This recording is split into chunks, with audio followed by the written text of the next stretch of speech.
దేవునితో ఒక చక్కటి అనుబంధాన్ని కొనసాగించడానికి మనకు ఉపయోగపడేది వాక్యం. దేవునితో అనుబంధం అనగానే చాలామందికి అర్థం కాని సంగతులు ఇంకా బైబిల్లో ఉన్నాయి ప్రియులారా. దేవునితో అనుబంధం అనగానే చాలామంది ఈరోజు క్రైస్తవులు అనుకుంటున్నట్టుగా ఆదివారపు ఆరాధనలో ఒక అర్ధగంటో లేదో గంటో కూర్చుని వెళ్ళిపోతే చాలు దేవునితో మనం అనుబంధం కలిగి ఉన్నట్టే అని అనుకుంటున్నారు. అలాగే ఉదయం లేచినప్పుడు లేదా రాత్రి పడుకున్నప్పుడు ఒక చిన్న ప్రార్థన చేసుకుని, లేదా బయటకు ప్రయాణాల్లో వెళుతున్నప్పుడు చిన్న ప్రార్థన చేసుకుని, నన్ను కాపాడు, నీ దూతల్ని నాకు కాపలా పెట్టు అని చెప్పుకుని వెళ్ళిపోతే చాలు దేవుడితో నాకు అనుబంధం ఉన్నట్టే అనుకునేవాళ్ళు లేకపోలేదు. సో ఇవి కాకుండా ఏవైనా దైవ సంబంధమైన కార్యక్రమాలు జరుగుతున్నప్పుడు ఓ తులమో పొలమో పడేసి చేతులు దులిపేసుకుని, సరే నాకు అయిపోయింది, నేను దేవునితో అనుబంధం కలిగి ఉన్నాను అనుకునేవాళ్ళు కూడా లేకపోలేదు. ప్రియులరా, దేవునితో అనుబంధం లేదా దేవునితో సహవాసం అనగానే ఇలాంటి కార్యక్రమాలు మాత్రమే, అంటే నేను ఎప్పటివరకు ఏవైతే చెప్పానో అవి ఒక ఆచారబద్ధంగా వాటిని చేసేసి నేను దేవునితో చక్కటి సంబంధాన్ని కలిగి ఉన్నాను, దేవునితో చక్కటి అనుబంధాన్ని కలిగి ఉన్నాను అనుకోవడం నిజంగా మన వివేకం. మరికొందరు అయితే దేవునితో అనుబంధం కలిగి ఉండాలంటే, దేవునితో సహవాసం కలిగి ఉండాలంటే కుటుంబాలు ఉండకూడదండి, మనం కూడా యోగు పొంగవుల్లాగా అడవుల్లోకి పోవాలి, తపస్సు చేసుకోవడానికి ఒక కమండలం ఒక చెంబు చేతితో పట్టుకొని చక్కగా అడవుల్లోకి పోతే అప్పుడు దేవునితో సహవాసం కలిగి ఉండగలం. అంతేగాని జనసంచారంలో మనం ఉన్నప్పుడు, మానవ సంచారులుగా మనం మానవ సంచారుల మధ్య బ్రతుకుతున్నప్పుడు, ఈ జనజీవన స్రవంతిలో కదులుతూ ఉన్నప్పుడు మనం దేవునితో సహవాసం కలిగి ఉండడం కుదరదు. ఎందుకంటే ఒక పక్క భార్య, ఒక పక్క పిల్లలు, ఒక పక్క ఉద్యోగం, ఒక పక్క వ్యాపారం, ఒక పక్క వంట, ఒక పక్క పెంట, ఇన్ని ప్రాబ్లమ్స్లో దేవునితో సహవాసం కలిగి ఉండడం అంటే మహా కష్టం అండి. టైం అయింది, పిల్లడు వస్తాడు, వాడిని చూసుకునేసరికి పిల్లడు తండ్రి వస్తాడు, ఈయన చూసుకునేసరికి ఆ తండ్రికి తండ్రి వస్తాడు. సో వీళ్ళందరూ వచ్చి ఒకటి తర్వాత ఒకటి వచ్చి నన్ను తింటారు. ఈ సంసార సాగరాన్ని ఈదడమే కనా కష్టం అయిపోతుంది. ఇలాంటి టైంలో దేవుడితో సహవాసం అంటే మహా కష్టం. నా ఉద్యోగం, నా ఆఫీస్ పనులు, నా వ్యాపార బాధ్యతలు, నా యొక్క కూలి పనుల కష్టం ఇవన్నీ భరిస్తూ జీవితాన్ని గడపడమే చాలా దుర్భరంగా ఉంది. సమయం అంతా అక్కడే అయిపోతుంది. 4 రూపాయలు తెచ్చుకుని వాటిని చక్కబెట్టి చక్కదిద్ది అన్నింటికి పంచి చివరికి ఏమైనా శేషం మిగిలిందా అని చూసుకునేసరికి ఎంత పొడుగు అప్పు మిగులుతూ ఏం చేసుకోవాలో అర్థం కాని పరిస్థితిలో కొట్టుమిట్టాడుతున్నాను, కుర్తులు పడ్డ ఎలకలా కొట్టుకుంటున్నాను జీవిత సాగరంలో. సో ఇలాంటి సిచ్యువేషన్లో దేవునితో సహవాసం కలిగి ఉండడం మహా కష్టం అనుకునే పురుష పొంగవులు లేకపోలేదు. ఇలా స్త్రీలు కానివ్వండి, పురుషులు కానివ్వండి, పెద్దలు కానివ్వండి, చిన్నలు కానివ్వండి, వాళ్ళు ఏమనుకుంటున్నారంటే దేవుడితో సహవాసం అంటే ఇలా కుదరదు, కష్టం అనుకుంటున్నారు.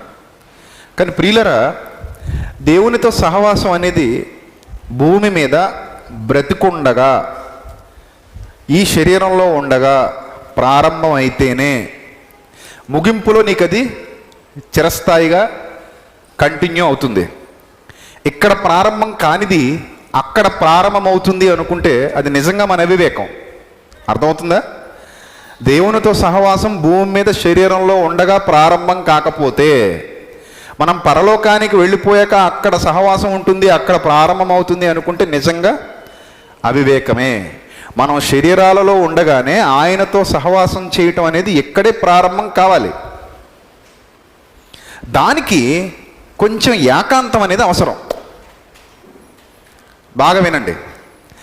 ఏకాంతం అనగానే భార్యాభర్తలకు దూరంగా, పిల్లలకు దూరంగా, లేదా అన్నదమ్ములకు దూరంగా, అక్క చెల్లెలకు దూరంగా, ఈ సమాజానికి దూరంగా అడవుల్లోకో కొండల్లోకో వెళ్ళిపోవాల్సిన అవసరత లేదు.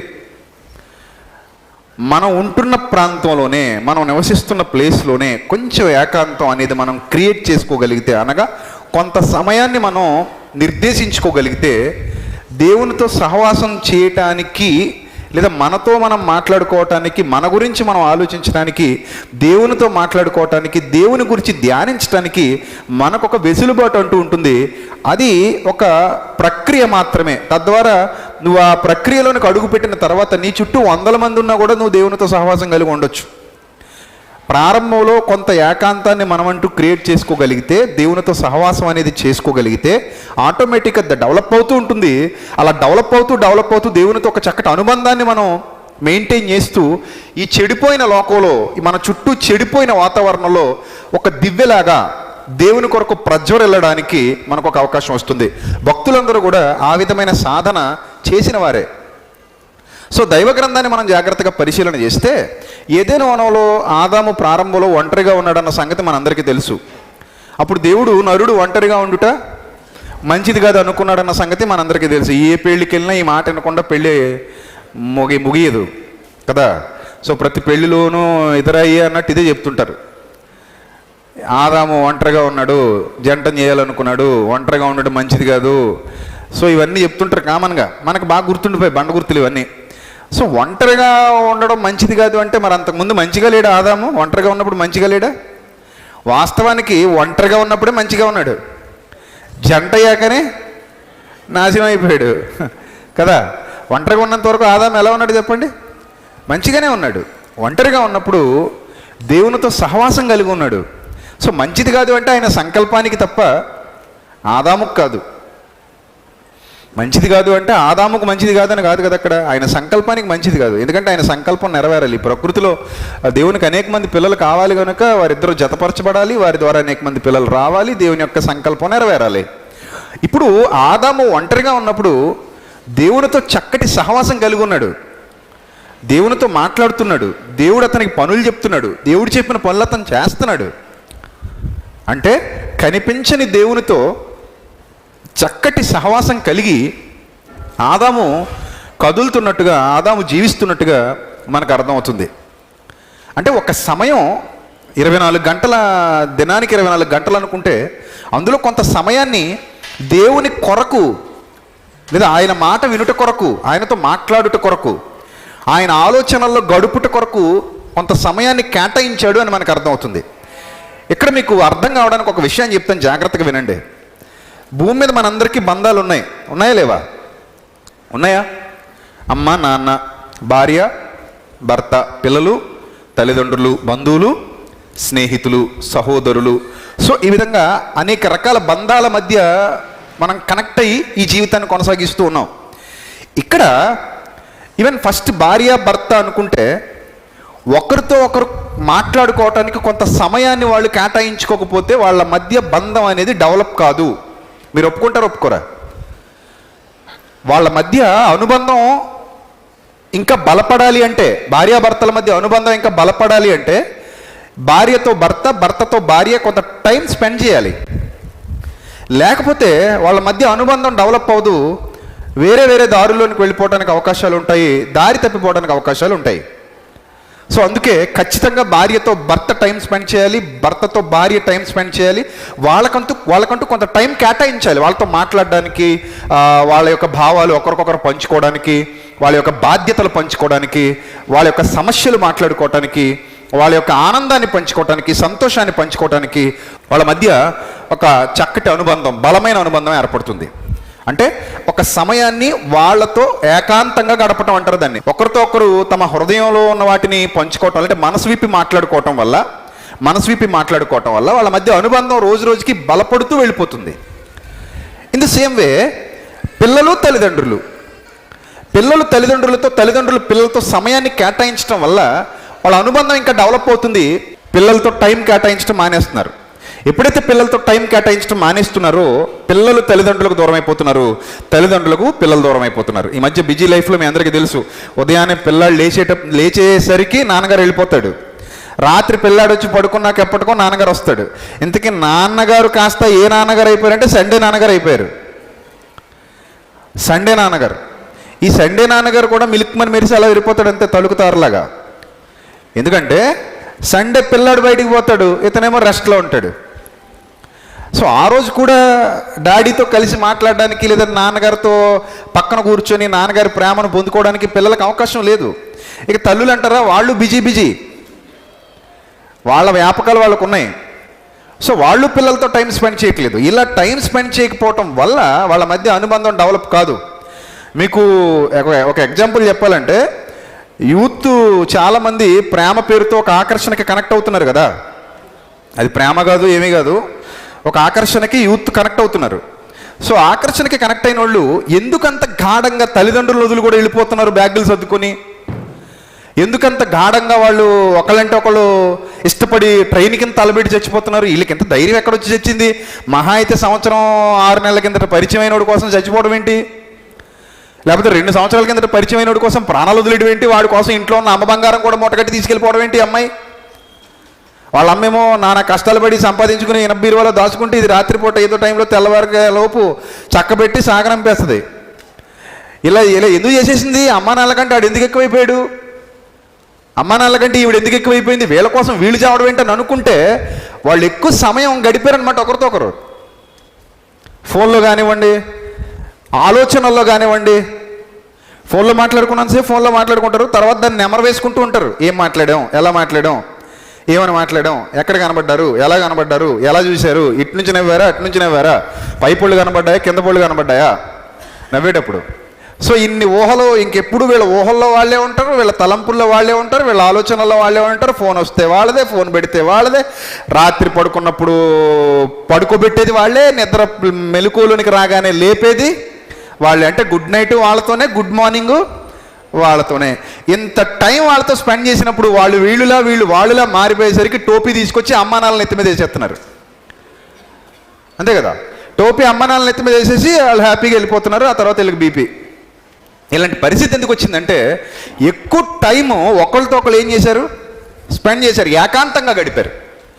సో ఇప్పుడు మిమ్మల్ని అందరికీ ఇవన్నీ ఎందుకు చెప్తున్నానంటే, ఈరోజు మీతో క్యారీ చేస్తున్నటువంటి ఏ బంధాలు అయితే ఉన్నాయో అవి ఏవైనా కానివ్వండి, వాట్ ఎవర్ ఇట్ మేబీ, మీ అమ్మ కావచ్చు, నాన్న కావచ్చు, భార్య కావచ్చు, భర్త కావచ్చు, బిడ్డలు కావచ్చు, బంధువులు కావచ్చు, స్నేహితులు కావచ్చు, ఎవడైనా కావచ్చు, మీతో వాళ్ళు ఎందుకు ఈ లైఫ్లో క్యారీ చేస్తున్నారు, ఎందుకు మీతో వాళ్ళు కొన్ని బంధాలు క్యారీ చేస్తున్నారు, కొన్ని అనుబంధాలు క్యారీ అవుతున్నాయి, కొన్ని ఆలోచనలు మీ మైండ్లో నిగూఢమైపోయి ఉన్నాయి, మీరు వాళ్ళతో బాగా కనెక్ట్ అయిపోయి ఉన్నారు అంటే కారణం మీరు వాళ్ళతో ఏకాంతంగా కొంత సమయాన్ని గడుపుతున్నారు అని అర్థం. అవునా కాదా? అటు ఏ బంధమైనా సరే అది కొంచెం బలపడుతుంది అంటే మీరు వాళ్ళతో టైం స్పెండ్ చేస్తున్నారు. మీరు వాళ్ళతో టైం స్పెండ్ చేయకపోతే మీ బంధం బలపడదు సరికదా, ఏమంతా ముందుకు కదలదు. ఎప్పుడు వాక్యానికి కనెక్ట్ అయినప్పుడు, ఇలాగే లోకంతో కనెక్ట్ అయినా, ఇలాగే లోకంలో ఉన్న వ్యక్తులతో కనెక్ట్ అయినా, ఇలాగే లోకంలో ఉన్న బంధాలతో అనుబంధాలతో కనెక్ట్ అయినా వాళ్ళతో కూడా ఇలాంటి ఫీలింగ్సే షేర్ చేసుకుంటూ ఉంటారు. సో ఆ ఏకాంతాన్ని వాళ్ళ దగ్గర కోరుకుంటూ ఉంటారు. ప్రియులరా, దేవునితో కూడా ప్రతి మానవుడు చక్కటి సంబంధాన్ని కొనసాగించాలి అంటే దేవునితో ఏకాంతంగా గడిపేటువంటి కొంత సమయం కావాలి ప్రియులరా. దానికి బైబిల్ గ్రంథం ఏమైనా సాక్ష్యం ఇస్తుందా? బైబిల్ గ్రంథంలో అలాంటి వాళ్ళు ఉన్నారా అని మీరు జాగ్రత్తగా ఆలోచిస్తే యవ్వనులు మొదలుకొని పెద్దల వరకు చాలామంది ఇలా ఏకాంతంగా దేవునితో గడిపిన వారే. మీరు ఆ సందర్భాన్ని జాగ్రత్తగా చూస్తే ఆదికాండం 24వ అధ్యాయంలో ఒక భక్తుడు మనకు కనబడుతున్నాడు. ఆదికాండం 24వ అధ్యాయము 62వ వచనం. ఇస్సాకు బేర్ లహీరోయి మార్గమున వచ్చి దక్షిణ దేశమందు కాపురం ఉండెను. సాయంకాలమున ఇస్సాకు పొలములో ధ్యానింప బయలు వెళ్ళి. మీరు జాగ్రత్తగా చూడండి, సాయంకాలం ఒక టైం కేటాయించుకున్నాడు. ఆ టైంలో పొలములో ధ్యానించడానికి బయటకు వెళ్తున్నాడు. పొలానికి వెళ్ళిపోతున్నాడు. పొలానికి ఎలా వెళుతున్నాడు? ఏకాంతంగా వెళుతున్నాడు. అప్పటికి అతనికి భార్య లేదు, ఇంకా పెళ్లి కాలేదు. అలానే తల్లి ఉందంటే తల్లి కూడా లేదు, చనిపోయింది. తల్లి లేదు, అలాగనే అతనికి ఇంకా పెళ్లి కాలేదు, భార్య లేదు. తండ్రి ఉన్నాడు కానీ తండ్రితో కొంత సమయం మాత్రమే అతను ఉంటాడు, ఎక్కువ సమయం తండ్రితో గడిపేది లేదు. సాయంకాలం పూట ఒక పొలంలోనికి వెళ్ళిపోతున్నాడు ఏకాంతంగా. పొలంలోనికి వెళ్ళిపోయి అక్కడ కొంత సమయం దేవునితో గడుపుతున్నాడు. ధ్యానం అంటే మళ్ళీ శ్వాస మీద ధ్యాస అనుకున్నారు సుమా. ధ్యానం అన్న పదం పడింది కదా అని ఈ లోకంలో శ్వాస మీద ధ్యాస అంటున్నారు కదా, నేను దాని గురించి మాట్లాడట్లేదు. ఆ ధ్యానం వేరు, సో ఈ ధ్యానం వేరు. ఈ దేవుని యందు ధ్యానం ఉంచుటకు, దేవుని ఆలోచనల్లోనికి వెళ్ళుటకు, ఆయనతో సమయం గడుపుటకు, ఆయనతో మాట్లాడుటకు ఇందులోకి అన్నీ వస్తాయి. మీరు ప్రార్థన చేసుకుంటారా, వాక్యం చదువుకుంటారా, పాటలు పాడుకుంటారా, లేకపోతే ప్రకృతిని చూస్తూ పరమ తండ్రి గురించి ఆలోచిస్తూ నెమరు వేసుకుంటారా, సంగతులు ఏం చేసుకుంటారో అనవసరం. అందులో దేవుడు అనే ఒక అద్భుతమైన మన ఆత్మబంధాన్ని దృఢం చేసినటువంటి ఒక శక్తికి ప్రాధాన్యతనిస్తూ ఆయన మీద దృష్టి నిలిపి ఆయన కొరకు ఆలోచన కలిగి ఉండి ఆయనతో సమయాన్ని గడపటం, ఆయనతో ఏకాంతంగా గడపటం అనేది ఏదైతే ఉందో అది ఈ కోవలోనికి వస్తుంది. అప్పుడు నేర్చుకుంటూ ఉంటాడు మానవుడు, దేవుని వద్ద నుండి నేర్చుకుంటూ ఉంటాడు. వాక్య ధ్యానం కానివ్వండి, ప్రార్థన కానివ్వండి, ముఖ్యంగా వాక్య ధ్యానం, దేవుని ధ్యానం, దేవుని గురించినటువంటి ఆలోచన, ఆయన పనుల్లో నిమగ్నం కావడం, ఆయన యొక్క కార్యాలలో నిమగ్నం కావడం, ఆయన కొరకు ఒక సమయాన్ని కేటాయించుకుని ఏకాంతంగా ధ్యానిస్తున్నాడు, దేవుని మీద ఆధారపడుతున్నాడు, ఆయనతో ఒక సంబంధాన్ని కనెక్ట్ చేసుకోవడానికి ఇష్టపడుతున్నాడు. మీరు గుర్తుపెట్టుకోండి, దేవుడు అనగానే ఒక మనిషి కాదు వెళ్ళి షేక్ హ్యాండ్ ఇచ్చేయడానికి. దేవుడు అనగానే మన భార్య కాదు, భర్త కాదు వెళ్ళి గట్టిగా కౌగులించుకుని దగ్గరికి తీసుకోవడానికి. దేవుడు అంటే పిల్లలేం కాదు కదా ఎత్తుకుని ముద్దులాడి గుండెలకు హత్తుకోవటానికి. సో ఒక ఆకారం కాదు గనుక మనం శరీరంతో ఆ స్పర్శతో ఆయన్ని మనం అనుభవించలేము.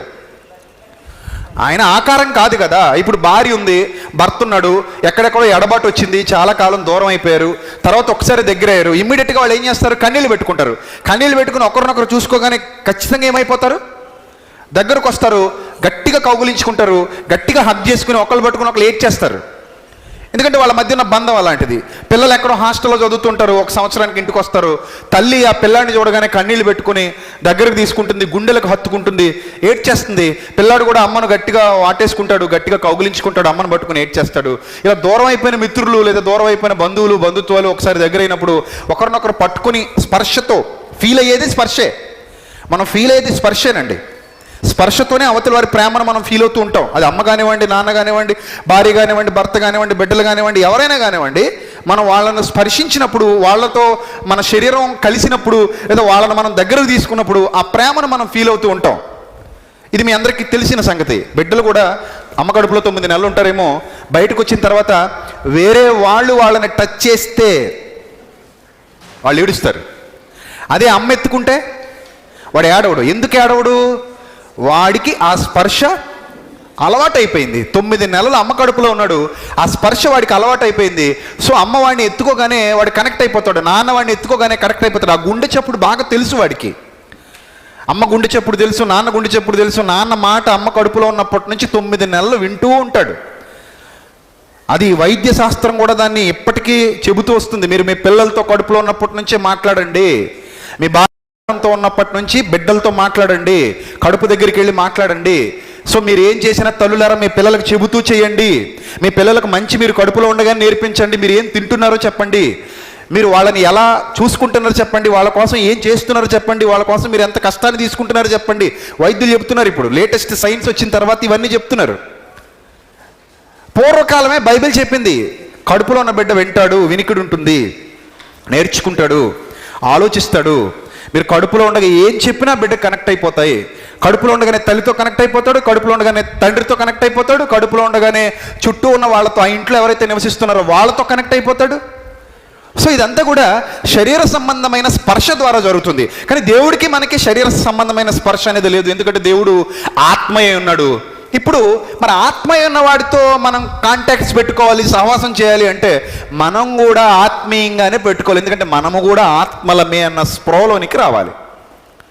మనం కూడా ఆత్మలమే. శరీరంతో ఒక బంధాన్ని కనెక్ట్ చేసుకోవటానికి శరీరంతో కనెక్ట్ అవుతున్నాం, ఆత్మతో ఒక బంధాన్ని కనెక్ట్ చేసుకోవటానికి ఆత్మతోనే కనెక్ట్ అవ్వాలి. ఆత్మీయతలోనికి వెళ్ళాలి, ఆత్మీయంగా ఆలోచించడం ప్రారంభించాలి.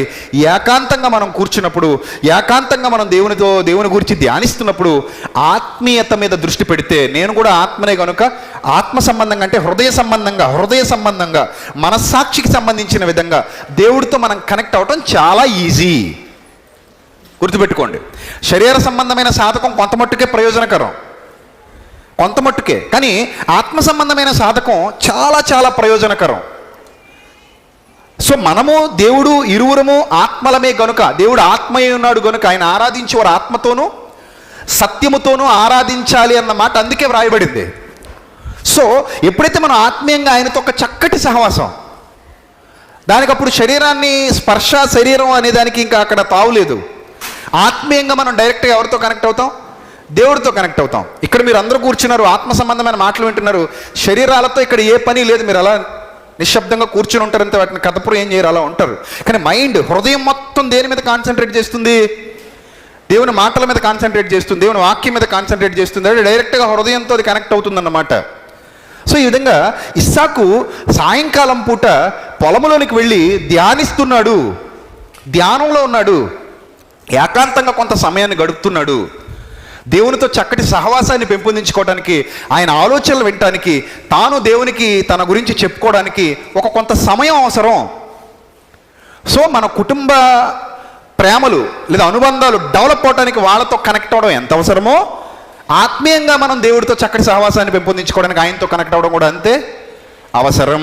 ఇంకా కొన్ని మాటలు దైవ గ్రంథంలో నుండి మనం చూడగలిగితే, ప్రియులారా, దేవుడు రాయించినటువంటి కొన్ని మాటలు మనం దైవ గ్రంథంలో నుండి చూడగలిగితే, విలాపవాక్యాలు 3వ అధ్యాయము, మీ అందరి చేతుల్లో ఉన్నటువంటి జీవ గ్రంథాన్ని తెరిచి విలాపవాక్యాలు 3వ అధ్యాయము 22 నుంచి చూద్దాం. యెహోవా కృపగలవాడు, ఆయన వాత్సల్యత ఎడతెగక నిలిచినది. ఇప్పటికే మీకు అర్థమైపోవాలి. మనం చదువుకునేటప్పుడు ఒక ఆకారం లేదు ఇక్కడ. యెహోవా అన్న పదం వినగానే మనకి ఏదైనా రూపం గుర్తొస్తుందా?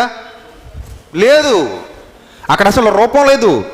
యెహోవా అనగానే పరమ తండ్రి, పరలోకపు తండ్రి, ఆయనకు ఆకారం లేదు. అంటే మనం ఆయన ఆత్మీయంగానే స్వీకరించాలి, ఆత్మగానే స్వీకరించాలి. దేవుడు ఆత్మ. మనం కౌగిలించుకోవడానికి తండ్రి మనతో లేడు, ఆయనకు శరీరం లేదు. మనల్ని తీసుకుని ముద్దు పెట్టుకోవడానికి మన తండ్రి మనతో లేడు, ఆయనకు శరీరం లేదు. నేను చెప్పేది స్పర్శ లేదు. సో మనం ఆయన ఆత్మీయంగా ఆయనకి మనం కనెక్ట్ అవ్వాలి. సో ఇక్కడ మాట్లాడుతున్న మాట ఏంటి చూడండి. ఆయన వాత్సల్యత ఎడతెగక నిలిచినది కనుక మనము నిర్మూలము కాకున్న వారము అనుదినము నూతనముగా ఆయనకు వాత్సల్యత పుడుతుంది. అనుదినము నూతనముగా ఆయనకు వాత్సల్యత పుట్టుచున్నది. నీవు ఎంతైనా నమ్మదగిన వాడవు, యెహోవా నా భాగమని నేను అనుకొనిచున్నాను, ఆయన యందు నేను నమ్మిక ఉంచుకొనిచున్నాను. తన్ను ఆశ్రయించి వారి ఎడల యెహోవా దయాళుడు, తన్ను వెదకు వారి ఎడల ఆయన దయచూపువాడు. ఈ మాటలు కూడా ఆత్మ సంబంధంగానే, శరీరంతో కనెక్ట్ చేసుకోవడానికి కుదరవు. చూడండి ఏమని రాయబడింది అక్కడ. ఆయన యందు నేను నమ్మికించుకొనిచున్నాను, తన్ను ఆశ్రయించి వారి ఎడల యెహోవా దయాళుడు. ఆశ్రయించడానికి ఆయన ఎక్కడైనా గుడారంలో ఉన్నాడా? ఆశ్రయించడానికి ఆయన ఎక్కడైనా గదిలో ఉన్నాడా? ఆయన ఒక చెట్టు కింద ఉన్నాడా? ఒక ఊరిలో ఉన్నాడా? ఎక్కడున్నాడు ఆశ్రయించడానికి? ఎక్కడున్నాడు చెప్పండి. ఆత్మీయంగానే మనం ఆయనతో కనెక్ట్ అవ్వాలి. మన ఆలోచనలలోనికి ఆయన రావాలి, మన హృదయాలలోనికి ఆయన ఆలోచనలు రావాలి, మన హృదయం ఆయనకి ఇవ్వాలి, మన హృదయంలోనికి ఆయన రావాలి. ఆ విధంగా ఆత్మీయంగా ఆయనతో కనెక్ట్ అవ్వాలి తప్ప శారీరకంగా దేవుడితో కనెక్ట్ అవ్వటానికి కుదరదు. సో ఇది చాలా లోతైన సత్యం, లోతైన సబ్జెక్ట్. మీరు కాన్సన్ట్రేట్గా వింటే మీకు అర్థమవుతుంది. చాలామంది అనుకున్నట్టుగా శరీర సంబంధంగా దేవుడితో కనెక్ట్ అయిపోయి దేవుడితో సహవాసాన్ని పెంచేసుకోవటానికి అవకాశాలు లేవు. దేవుడితో కనెక్షన్ అంటే హృదయ సంబంధమైనదే. హృదయంతోనే సమస్తం జరిగేది. ఆరాధన, ఆయనతో మనం కనెక్ట్ అవటం, ఆయన కొరకు మనం బ్రతకటం, ఆయన కొరకు మనం జీవించడం, వాట్ ఎవర్ ఇట్ మేబీ, మనం ఏం చేస్తున్నా సరే శరీరాన్ని మనం కదుపుతున్న కదలికలు కూడా హృదయాన్ని మీద ఆధారపడి హృదయంలో ఉన్న గాఢతను బట్టి జరుగుతాయి. ఫస్ట్ ఆఫ్ ఆల్ దేనికి కేంద్రస్థానమే కాదు, మన టోటల్ ఎంటైర్ జీవితానికి కేంద్రమే హృదయం. అర్థమవుతుందా? హృదయమే అన్నిటికీ మూలం. కాబట్టి ఇప్పుడు జాగ్రత్తగా మీరు ఆలోచిస్తే క్రింద ఏమంటున్నాడంటే, తన్ను వెతుకువారి ఎడలైన దయచూపువాడు. మళ్ళీ వెతుకువారు అనగానే శరీర సంబంధంగా ఎక్కడో ఉన్నాడు వెతుకుతాను దొరుకుతాడంటే కాదు, ఎక్కడ ఒక ఆకారం కనబడుతుంది నేను వెతుకుతాను దొరుకుతాడంటే కాదు. ఇది కూడా హృదయ సంబంధమైనదే. తన్ను వెతుకువారి ఎడలైన దయచూపువాడు. నరులు ఆశ కలిగి యెహోవా అనుగ్రహించి రక్షణ కొరకు ఓపికతో కనిపెట్టుట మంచిది. ఇక్కడ నుంచి జాగ్రత్తగా చూడండి. యవ్వన కాలమున కాడి మోయిట నరునికి మేలు, అతని మీద దానిని మోపినవాడు యెహోవాయే గనుక. చూడండి, గనుక అంటే ఇంకా అయిపోలేదు అది. యవన కాలమున కాడి మోయిట నరునికి మేలు, అతని మీద దానిని మోపినవాడు యెహోవాయే. మనం ఇన్నాళ్ళు చదువుకుని ఫుల్ స్టాప్ అంటాం, కానీ దేవుడు ఫుల్ స్టాప్ అనట్లేదు. గనుక నువ్వు యవన కాలమున కాడి మోయుట, కాడి అనగా బరువు మోయుట నీకు మేలే. ఆయనతో కనెక్ట్ అయిపోవడం నీకు మేలు. యవ్వన కాలంలోనే ఆయనతో కనెక్ట్ అయిపోవడం నీకు మేలు. ఆయన కాడి మోయుట నీకు మేలు, అతని మీద దాన్ని మోపినవాడు యెహోవాయే గనుక అతడు ఒంటరిగా కూర్చుండి మౌనముగా ఉండవలెను. అతడు ఒంటరిగా కూర్చుండి మౌనముగా ఉండవలెను. నిరీక్షణాధారము కలుగునేమోయని అతడు బూడిదలో మూతి పెట్టుకొనవలెను. అతడు తన్ను కొట్టువాని తట్టు తన చెంపను తిప్పవలెను. అతడు నిందతో నింపబడవలెను. ప్రభువు సర్వకాలము విడనాడడు. ఆయన బాధ పెట్టినను తన కృపా సమృద్ధిని బట్టి జాలిపడును. ఈ మాటలు ఎందుకు చెప్తున్నాడంటే, ఇశ్రాయేలీయులు దేవునికి దూరం అయిపోయారు. విలాప వాక్యాలు అంటే బాధతో వ్రాసినటువంటి వాక్యాలు, ఆవేదనతో వ్రాసినటువంటి వాక్యాలు. మనుషులందరూ దేవుడికి దూరం అయిపోయారు, దేవుడికి కంటే కూడా లోకానికి ప్రాధాన్యతనిచ్చారు, లోకంతో దగ్గర అయిపోయారు, దేవుని శాపాన్ని వాళ్ళ మీద తెచ్చుకున్నారు. వీళ్ళు బాధలోని కనుక చెరలోనికి వెళ్ళిపోయారు. అక్కడ ఇబ్బందికరమైన పరిస్థితులు ఎదుర్కొంటున్నారు. ఎవరికి కూడా దేవునితో ఏం లేదు, సహవాసం లేదు. అప్పుడు భక్తుడు మాట్లాడుతున్నాడు, ఇప్పుడైనా మీరు ఒంటరిగా కూర్చొని ఆలోచించుకోండి. మీరు ఒంటరిగా కూర్చుండి మౌనముగా ఉండి ఆ నిరీక్షణాధారం గురించి కనిపెట్టండి. ఆయన కొరకు ఎదురు చూడండి. ఆయనతో సహవాసం మీరు కోల్పోయారు, చక్కటి సహవాసాన్ని డెవలప్ చేసుకోండి. ఆయనకంటూ కొంత సమయాన్ని ఇవ్వండి. మీ బ్రతుకులో ఒక ఏకాంత సమయాన్ని దేవునితో గడపండి. ఒక ఏకాంత సమయాన్ని దేవుని కొరకు ఇవ్వండి. ప్రతి దినం దేవుని కొరకు కొంత సమయాన్ని ఏర్పరచుకుని ఒంటరిగా మీరుండి దేవునితో సమయాన్ని గడపండి. అది చాలా చాలా ఇంపార్టెంట్ ప్రతి ఒక్కరి ఆత్మీయ జీవితానికి. దేవునితో చక్కటి అనుబంధం కొనసాగించడానికి చాలా ఇంపార్టెంట్ ఆత్మీయ జీవితానికి. భక్తులందరూ ఇలాగే చేశారు. ఒక దానియేలు కానివ్వండి, ఒక దావీదు కానివ్వండి, ఒక యాకోబు కానివ్వండి, ఒక అబ్రహాము కానివ్వండి, ప్రవక్తలు కానివ్వండి, దేవునితో వాళ్ళు సమయాన్ని గడుపుతూ వచ్చారు. వాళ్ళు ఏకాంత ప్రదేశాలలోనికి వెళ్ళిపోయి దేవుని గురించి ధ్యానించటం, దేవుని గురించి ఆలోచించటం, దేవుని గురించి తలంచటం, ఇవన్నీ వాళ్ళు చేస్తూ వచ్చారు. అందుకేనేమో ఇంత విశాలమైన ప్రకృతిని మనకు అందించాడు దేవుడు. ఇంత విశాలమైన ప్రకృతిలో మనల్ని పెట్టాడు దేవుడు. తన యొక్క ఉనికిని మనకి ఇప్పుడు తెలియజేస్తూ వచ్చాడు దేవుడు. హనోకు దేవునితో నడిచెను అనే మాట మనం చదువుకున్నాం ఆదికాండంలో. దేవునితో నడవడం అంటే ఇద్దరు చేయి పట్టుకుని పక్క నడుచుకుంటూ వెళ్ళిపోయారనా? మార్నింగ్ వాక్కి ఈవినింగ్ వాక్కిని కాదు కదా. మరి హనోకు దేవునితో నడిచినట్టు మరి మనం దాన్ని ఎలా అర్థం చేసుకోవాలి? ఇద్దరు కలిసి అలా వెళ్ళిపోయారనా రోడ్డు మీద? వాళ్ళు అలా కలిసి తిరిగేవారనా? నో. మరి హనోకు దేవునితో నడిచెను అంటే ఆత్మ సంబంధంగా అతని ఆత్మ ఏకాంతంగా దేవునితో కనెక్ట్ అయిపోతుంది. ఆత్మీయంగా ఏకాంతంగా ఉన్నాడు, ఒంటరిగా ఉంటున్నాడు, దేవునితో కనెక్ట్ అవుతున్నాడు. ఎవరికి తెలియలేదు హనోకు ఏమైపోయాడో. తర్వాత దేవుడు అతన్ని ఏం చేశాడట? తీసుకుపోయాడు. ఎక్కడి నుంచి తీసుకుపోయాడో, ఎలా తీసుకుపోయాడో ఎవరికి తెలియదండి. అంటే ఎంత అద్భుతంగా దేవునితో సహవాసాన్ని ఏర్పరచుకున్నాడు హనోకు. మీరు ఆలోచించండి, మన జీవితంలో 24 గంటలు ఉన్నాయి. 24 గంటల్లో మన భార్యకు సమయాన్ని ఇస్తాం, కుటుంబానికి సమయాన్ని ఇస్తాం, మొబైల్కి చాలా సమయం. ఇది తినేసినంత టైం మన బ్రతుకులో ఏది తిందో కాదా? అవునా? మీరు ఆలోచించుకోండి. ఈ మధ్య రకరకాల రోగాలు వచ్చేస్తున్నాయి చాలామందికి. ఒకరికి చేతులు వాపులు వచ్చేసాయి. కొంతమందికి ఇంచుమించు ఈ మధ్యకాలంలో ఈ వార్త చాలామంది నోటి వెంట విన్నాను నేను. అది క్యాన్సర్కి దారితీస్తుంది. ఎముకలు వాచిపోతున్నాయి, కుడి చేతి ఎముకలు వాచిపోతున్నాయి. నిజమండి. 100లో ఒకడు తయారవుతున్నాడు ఇప్పుడు. మొబైల్కి ఎడిక్ట్ అయిపోయిన వాళ్ళలో కుడి చేతి ఎముకలు వాచిపోయి డాక్టర్ దగ్గరికి వెళ్తే ఈ చేతులు నొప్పులు వచ్చేస్తున్నాయండి, ఏం అర్థం కావట్లేదు, ఎముకలు వాచిపోయి అంటే నీకు కట్టేసేసి పంపించేస్తాడు. కొన్నాళ్ళ పాటు మొబైల్ యూజ్ చేయొద్దు అంటాడు. అప్పుడు ఎడంచేయి మొదలెడతాడు వీడు, అది వాచిపోయేదాకా. సో అప్పుడు వీళ్ళకి అర్థం కాని విషయం ఏంటంటే ఎముక ఎప్పుడు వాచిపోకూడదు, ఎముక ఎప్పుడు ఉబ్బిపోకూడదు, ఎముక వాచిపోకూడదు. అది క్యాన్సర్కి దారితీస్తుంది. దానికి మందులు కూడా లేవు. ఎముక క్యాన్సర్ వచ్చిందనుకోండి చచ్చిపోవడమే. క్యాన్సర్లన్నింటిలో ప్రమాదకరమైన క్యాన్సర్ ఎముక క్యాన్సర్. బ్లడ్ క్యాన్సర్ కంటే కూడా ప్రమాదకరమైంది బోన్ క్యాన్సర్. ఒకసారి బోన్ క్యాన్సర్ వచ్చిందనుకోండి, ఇంకా మనకి బాడీలో ఏ పార్ట్ సరిగ్గా పనిచేయదు, అయిపోయినట్టే. వాడు పెట్టి రెడీ చేసేసుకోవచ్చు. బోన్ క్యాన్సర్ చాలా ప్రమాదకరమైంది. అలాంటి బోన్ క్యాన్సర్ ఈ మధ్యకాలంలో రావడానికి కారణం మన హ్యాండ్ ఎక్కువ మొబైల్ పట్టుకొని ఇలాగా, సో దాంతో కనెక్ట్ అయి ఉండడం, తర్వాత కళ్ళు పోవడం. ఎందుకంటే కొంతమంది లైట్ కట్టేసుకుని మొబైల్ పెట్టుకుంటారు. అసలు మొబైల్ యూజ్ చేసేటప్పుడు బయట లైటింగ్ ఉండాలి, ఇంట్లో రూమ్లో లైట్ ఉండాలి. కానీ వీళ్ళు ఏం చేస్తారంటే లైట్ కట్టేసుకుని ఇక్కడ పెట్టుకుంటారు. కొంతమందికి రహస్య జీవితాలు కదా, దుప్పటి కప్పుకొని మరీ చూసుకుంటుంటారు దౌర్భాగ్యులు, తొందరగా కళ్ళు పోవడానికి. అమ్మ వస్తుందో తెలియదు, నాన్న వస్తుందో తెలియదు, అదో భయం కదా మరి. అందుకని ఎండాకాలంలో కూడా దుప్పట్లు కప్పేస్తున్నారు ఈ మధ్య అమ్మాయిల అబ్బాయిలు. చలేసి కాదు, ఉడుకొచ్చిన వాళ్ళకి ఇబ్బంది లేదు. ఎందుకంటే అవసరం, మరి ఏం చేస్తారు, ఇంపార్టెంట్ అది. సో ఈ విధమైన క్యాన్సర్లకి మనుషులు బారిన పడడానికి గల కారణం ఇదే ప్రియులారా. ఎడిక్ట్ అయిపోతున్నారు, ఎక్కువ సమయం దానికి కేటాయిస్తున్నారు. ఆ ఎక్కువ సమయంలో కూడా దేవుడు గుర్తు రావట్లేదు మనకి. భార్యతో, పిల్లలతో, భర్తతో, టీవీతో చక్కటి అనుబంధం మనం నడుపుతున్నాం. కానీ దేవునితో మనం ఎంత సమయం ధ్యానంలో గడుపుతున్నాం, ఎంత సమయం మనం ఆయనకి ఇచ్చాం, ఎంత సమయం మనం ఆలోచనలో పడ్డాం. అసలు చాలా సందర్భాల్లో కొంతమంది కవులు, కవిత్రులు చెప్తుంటారు, ఎదుటివాడితో మాట్లాడితే వాడేంటో నీకు అర్థమవుతుంది, నీతో నువ్వు మాట్లాడుకుంటే నువ్వేంటో నీకు అర్థమవుతుంది అంటారు. కానీ మనం ఎప్పుడు ఎదుటివాడితో మాట్లాడడానికి టైం స్పెండ్ చేస్తాం, కానీ మనతో మనం మాట్లాడుకోవడానికి ఎప్పుడు టైం స్పెండ్ చేయం. మనకు మనం అర్థం కాము. అందుకే నేనేంటో నాకు ఇప్పటికీ తెలియదండి అంటాడు చాలామంది. నువ్వేంటో నీకు ఇప్పటికీ తెలియదు నేనంటాను, అది నువ్వు ఒప్పుకుని తీరాలి చచ్చినట్టు. నువ్వేంటో నీకు ఇప్పటికీ తెలియదు, ఎందుకంటే నీతో నువ్వు ఎప్పుడు మాట్లాడుకోలేదు, నీ గురించి నువ్వు ఎప్పుడు మాట్లాడుకోలేదు.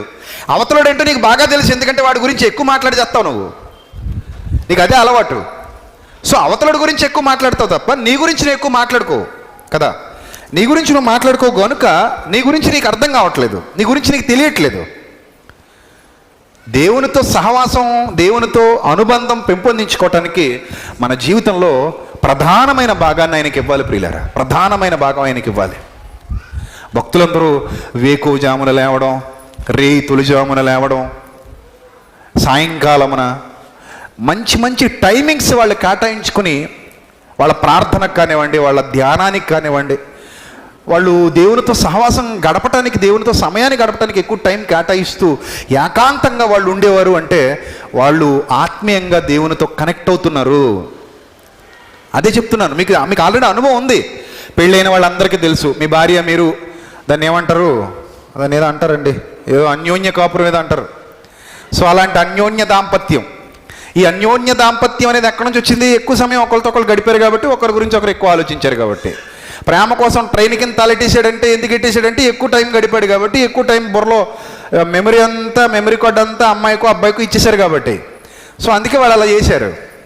అదే సమయాన్ని మనం దేవునితో కూడా గడపటం ప్రారంభిస్తే, ఆయనతో మనం కొంత సమయాన్ని కేటాయించడం ప్రారంభిస్తే, మన జీవితంలో ప్రధాన భాగాన్ని ఇస్తే, మన సమయంలో ప్రధాన భాగాన్ని ఇస్తూ వస్తే మనం కూడా దేవునితో చాలా చక్కగా కనెక్ట్ అయిపోతాం ప్రియులారా. మీకు ఒక విషయం చెప్తాను, జాగ్రత్తగా వినండి. ఒకానొకప్పటి పౌలు జీవితం వేరు, తర్వాత పౌలు జీవితం వేరు. పౌలు గారు ఈ గమలీయేలు పాదాల దగ్గర ధర్మశాస్త్రం నేర్చుకున్నప్పుడు, ధర్మశాస్త్ర సంబంధమైన మత సంబంధమైన కార్యక్రమాల్లో ఎక్కువ తిరుగుతూ, లోకానుసారంగా నాకు పేరు ప్రఖ్యాతులు రావాలి, లోకానుసారంగా నేను ఉన్నతంగా ఉండాలి, నేను చాలా గొప్ప పేరు సంపాదించుకోవాలి, నా కోరికలని తీర్చుకోవాలి, నా స్వార్థపూరిత ప్రయోజనాల కోసం నా మతాన్ని యూజ్ చేసుకోవాలి అనే భావాలతో ఎక్కువ కాలం గడుపుతూ వచ్చాడు.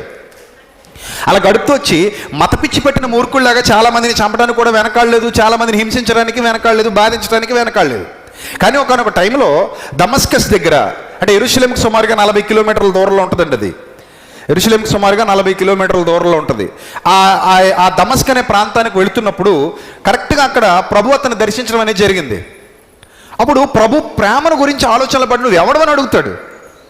ప్రభువా నువ్వు ఎవడు అని అడిగితే, నేను నీవు హింసించుచున్న యేసును అని అనగానే ఆశ్చర్యపోతాడు.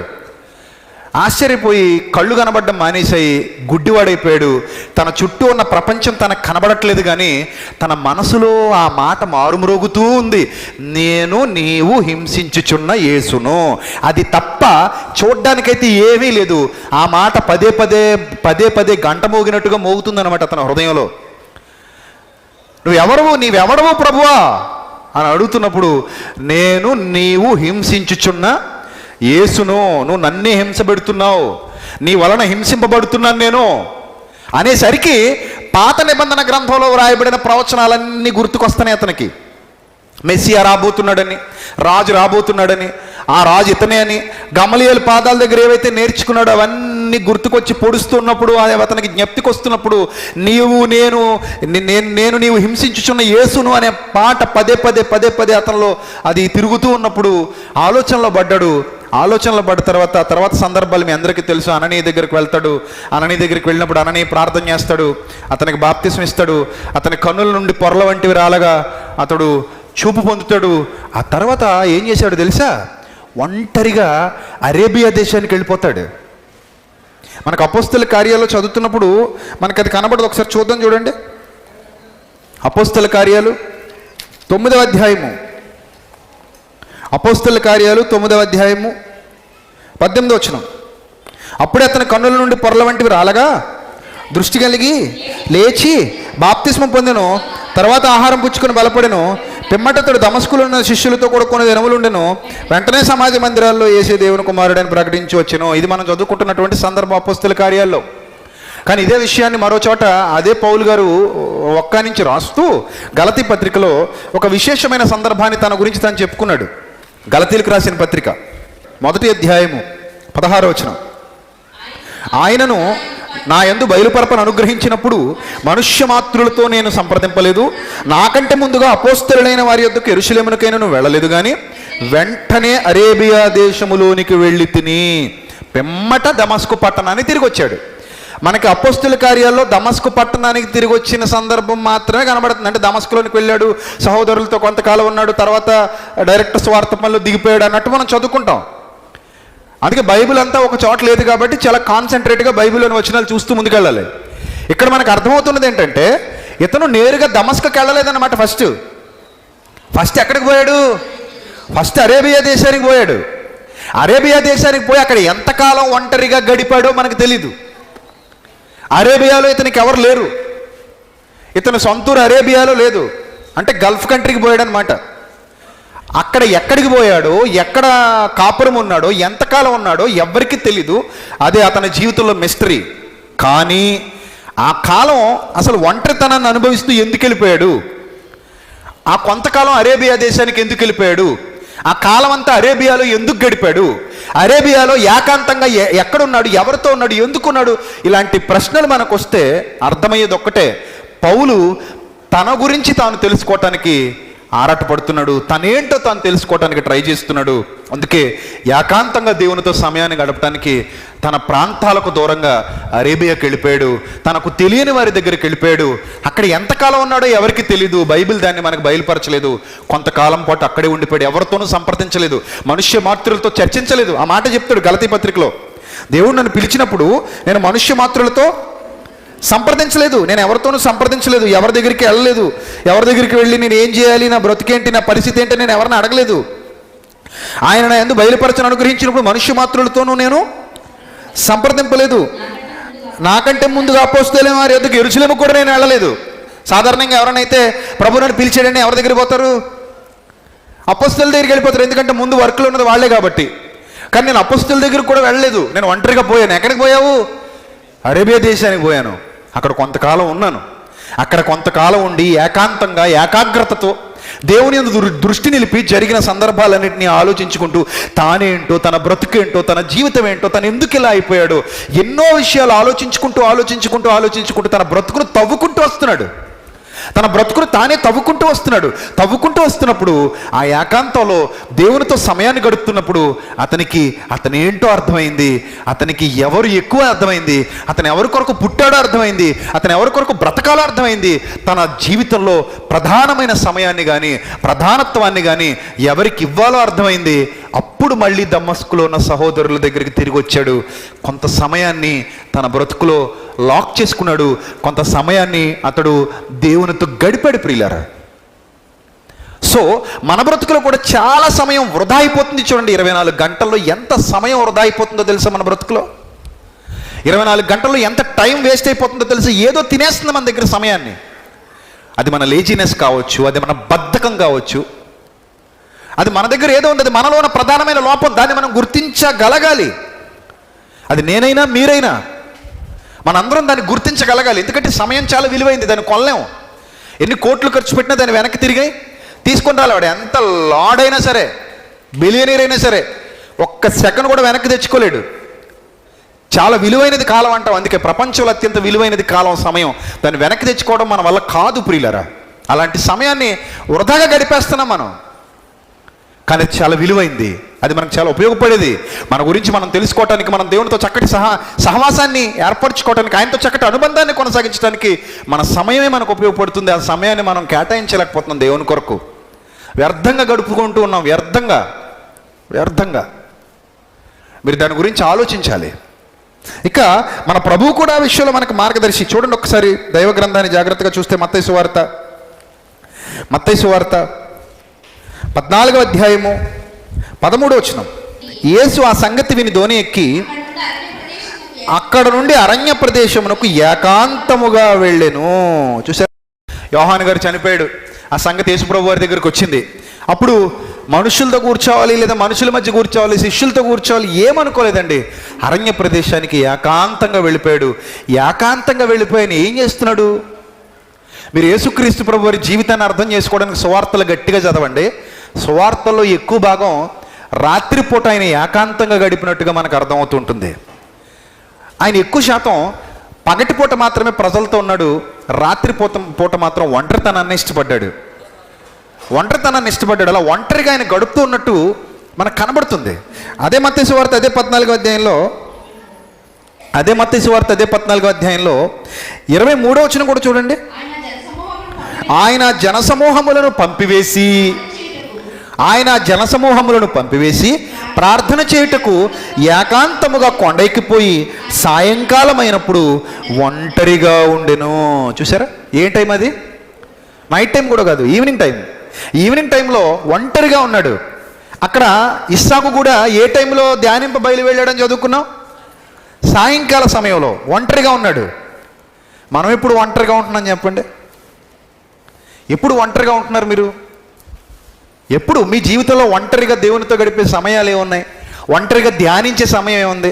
ఒంటరిగా బైబిల్ పట్టుకుని ఎక్కడికో వెళ్ళిపోయి కూర్చున్న సమయం ఎక్కడుంది మన బ్రతుకులో? మాకంత టైం ఎక్కడదండి బిజీ లైఫ్లో అంటారా?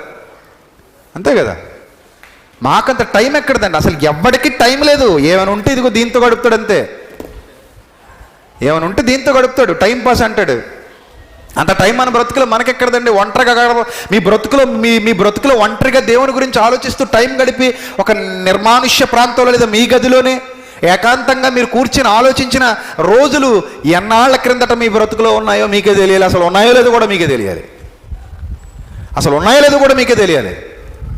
కానీ ప్రభువు ఏకాంతంగా వెళ్ళిపోయాడు. ఆ ప్రాంతాలు నిజంగా అద్భుతం అండి. ప్రభువు ఈ ప్రాంతాలు ఎందుకు సెలెక్ట్ చేసుకున్నాడో ఒక్కసారి గలిలే సముద్రం దగ్గరికి వెళితే అర్థమవుతుంది. అస్సలు రాబుద్ది కాదు. ఆ కొండలు, ఆ ప్రాంతాలు, ఆ వాతావరణం అద్భుతం. అలాంటి అద్భుతమైన ప్రాంతంలో ప్రభు ఆ కపెర్నహూములో కానివ్వండి, ఆ గలిలే సముద్ర తీర ప్రాంతాల్లో కానివ్వండి, ఆ పర్వతాల మీద కానివ్వండి, ఆ యోర్దాను నది పరిసర ప్రాంతాల్లో కానివ్వండి, ప్రభు గడిపినటువంటి ఆ క్షణాలు, ఆ ఏకాంత క్షణాలు, ఆ అందమైన క్షణాలు. దావీదు కూడా లెబనోను గురించి, ఆ యోర్దాను నది పరిసర ప్రాంతాల గురించి, యెరూషలేమును గురించి ఎక్కువ పొగుడుతూ ఉంటాడు. అసలు ఎందుకయ్యా ఎంత పొగిడేశారంటే ఇప్పుడే అలా ఉందంటే అప్పుడే ఎలా ఉండేదో అనిపించింది నాకైతే ప్రత్యక్షంగా. ఇప్పుడే ఇంత అందంగా ఇంత రమ్యంగా ఈ ప్రాంతాలు ఉన్నాయంటే అప్పుడు ఎలా ఉండేవో అని అనిపించింది ప్రియులరా. అలాని ఆ ప్రకృతిని చూసి పరవశించిపోయి నిద్రపోయి వచ్చేలేదు వాళ్ళు. ఆ ప్రకృతిలో ఆలోచనలకు పదును పెట్టడం ప్రారంభించారు. నేనేంటి, నేను ఎలా ఉన్నాను, నేను ఏం చేస్తున్నాను, నా వల్ల నా తండ్రికి ప్రయోజనం ఏంటి, నేను చేయాల్సిన కార్యాలు ఎంతవరకు పూర్తవుతున్నాయి, నన్ను ఆయన ఏ విధంగా వాడుకోగలడు, నేను ఏ విధంగా ఆయనకు ఉపయోగపడగలను, అసలు వాట్ అబౌట్ మీ. ఇది ఒక మంచి క్వశ్చన్, కానీ మన ఎవరికి రాని క్వశ్చన్ అది. వాట్ అబౌట్ యూ అనే దానికి మాత్రం ప్రతి ఓడు తయారైపోతాడు.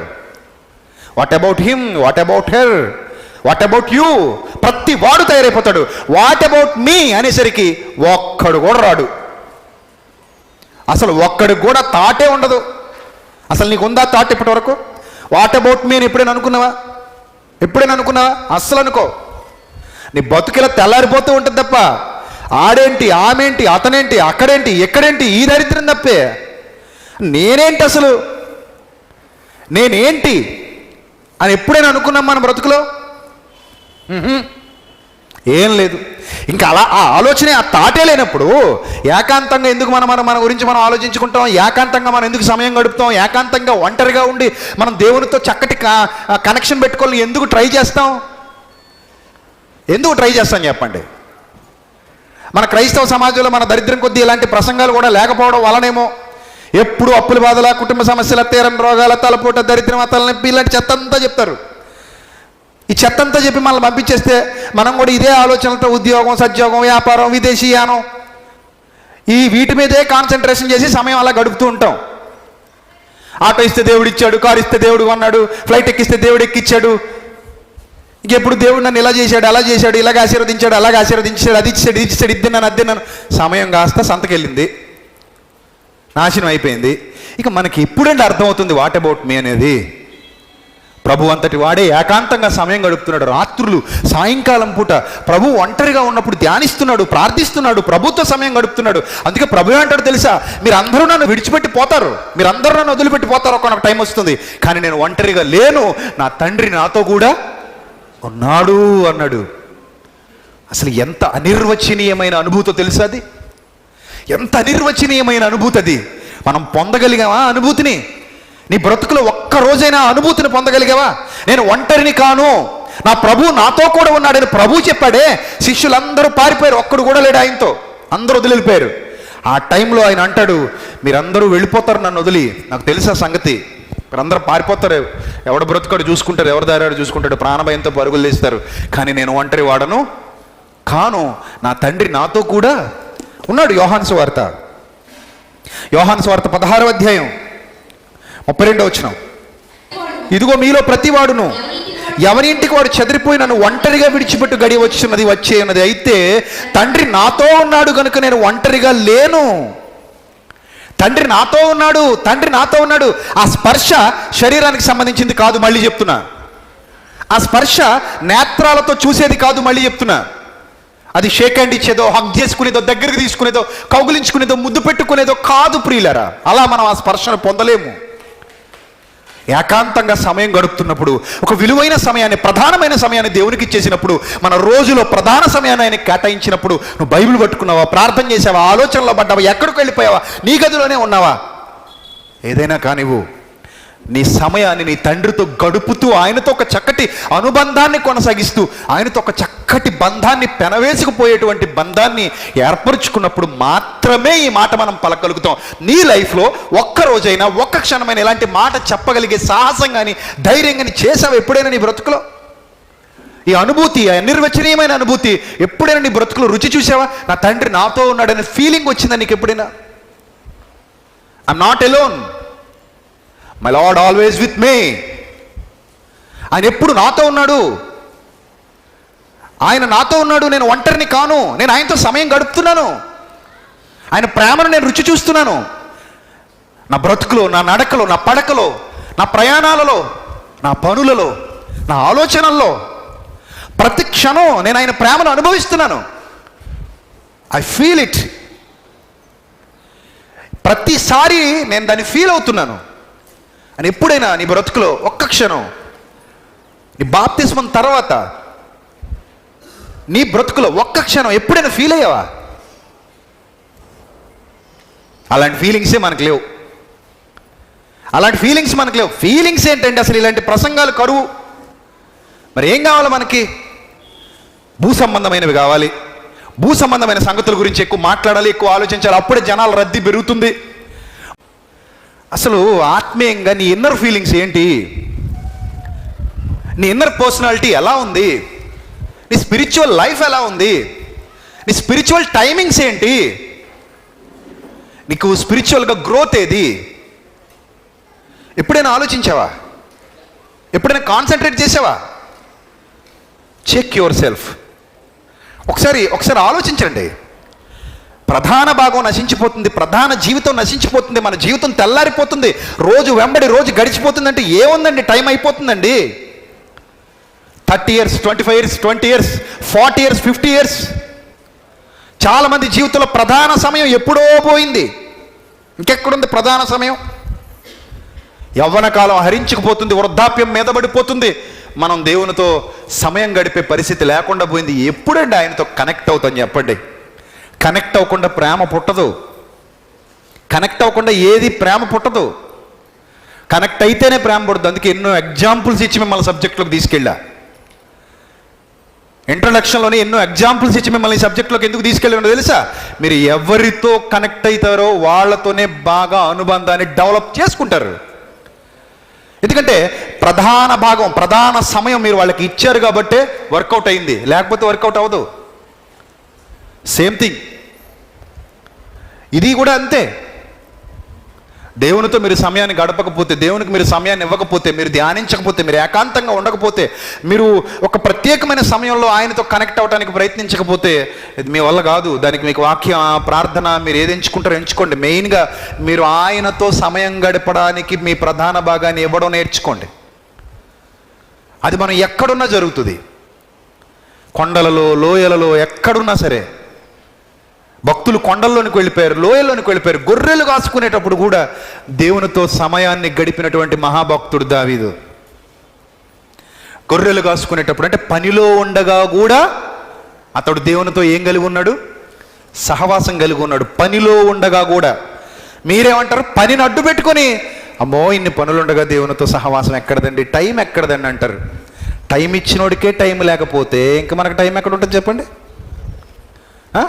టైం ఇచ్చినోడికే మన దగ్గర ఏం లేదు, టైం లేదు. ఇంక నీ టైం ఆగిపోవాలి కదా, మరి ఇంకెందుకు టైం తిరగకూడదు, ఇంకా ఆగిపోవాలి చాలు ఇంకా. కాబట్టి ప్రియులరా, ఒకసారి మనం ఏంటో మనం ఆలోచించుకునే ప్రయత్నం చేద్దాం. ఈరోజైనా మీ మనోనేత్రాలు వెలిగించుకోండి. మీరు ఎంత దూరంగా ఉన్నారో ఆలోచించండి. దేవునికి ఎంత దూరం అయిపోతున్నారు. మన చేతులతో మనమే మన కొమ్మను అరుక్కుంటున్నాం, మన చేతులతో మనమే మన గుయ్యి తవ్వుకుంటున్నాం. సో వద్దు. 24 అవర్స్లో చాలా ప్రధానమైన సమయం ఉంది. మనం కూడా ఏకాంతంగా ఒక్కసారి ఒంటరిగా కూర్చొని ఆలోచనలో పడితే చాలా విషయాలు నేర్చుకుంటాం ప్రియులారా, చాలా విషయాలు నేర్చుకుంటాం. అనుభవం నేర్పినటువంటి పాఠాలు, ఒంటరితనం చాలా పాఠాలు నేర్పిస్తుంది. సో ఆ ఒంటరితనంలో మనం ఉన్నప్పుడు, మన చుట్టూ మనల్ని పలకరించే వాళ్ళు కూడా లేనప్పుడు, ఒంటరిగా మనం మన గదిలో కూర్చుంటున్నప్పుడు, అప్పుడు మనకు తోడుగా ఉన్నవాడు మన దేవుడు.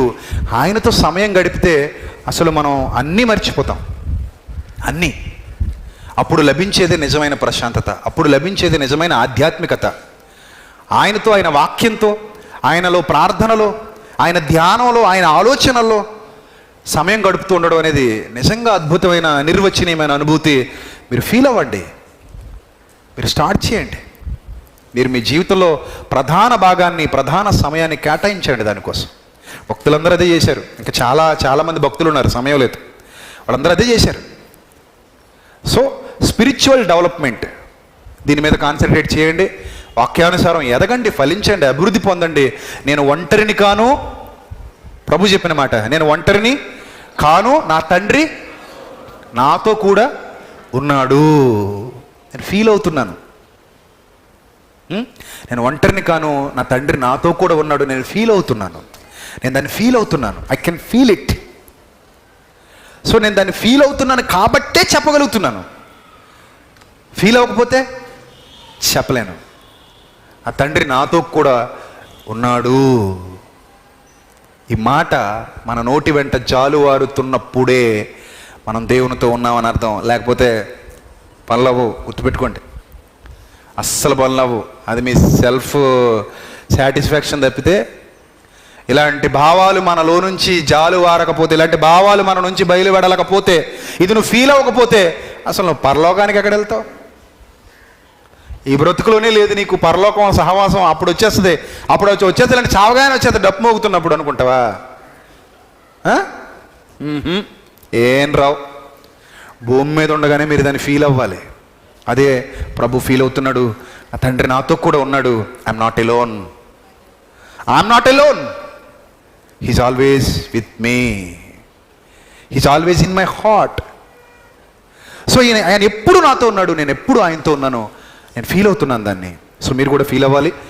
ఆ విధంగా మీ యొక్క జీవితాన్ని సరిదిద్దుకొని, ఆ విధంగా మీ యొక్క జీవితాన్ని మలుచుకోవాలని, మనందరం అలా ఉండాలని మన ప్రభు కోరుతున్నాడని మరొకసారి మీ అందరికీ ప్రేమపూర్వకంగా తెలియజేస్తూ నా మాటలు ముగిస్తున్నాను. తలలు వంచండి, ప్రార్థన చేసుకుందాం. ప్రభువా, దయగలిగిన మా దేవ, సర్వోన్నతుడా, సర్వశక్తిమంతుడా, సర్వాధికారి, మీతో సమయం గడపడం అది ఎంత శ్రేయస్కరమో.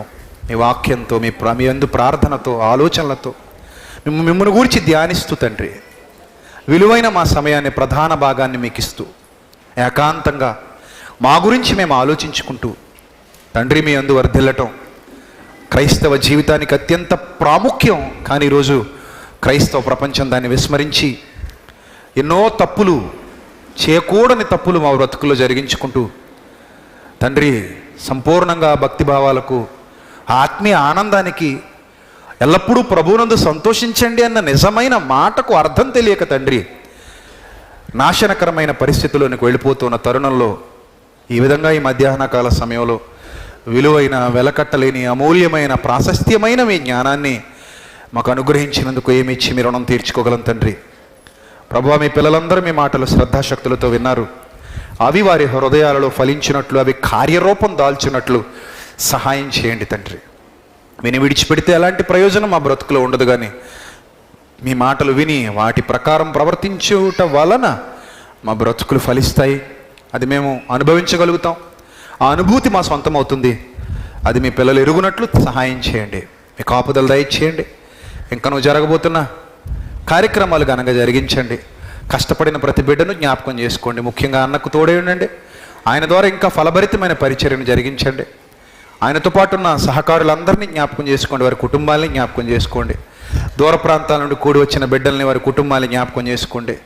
ఒక అత్యున్నతమైన సమూహముగా, అత్యున్నత సమాజముగా మేమందరము చేర్చబడి మీ కుమారుడైన క్రీస్తు రాకడకు నిరీక్షణతో సిద్ధపడినట్లు, యుగముల వరకు మీతో కూడా ఆనందించినట్లు, ఆ ఆనందాన్ని ఎప్పటి నుండి అనుభవించినట్లు, మీరు మాతో ఉన్నారని, మీరు మాతో సహవాసం చేయడానికి ఇష్టపడుతున్నారని మేము సంపూర్ణంగా గ్రహించినట్లు మాకు ఆ వివేకమునివ్వమని క్రీస్తు వారి శ్రేష్టమైన నామంలో ఈ ప్రార్థన మనలో అడుగుచున్నాం మా కన్న తండ్రి. ఆమేన్.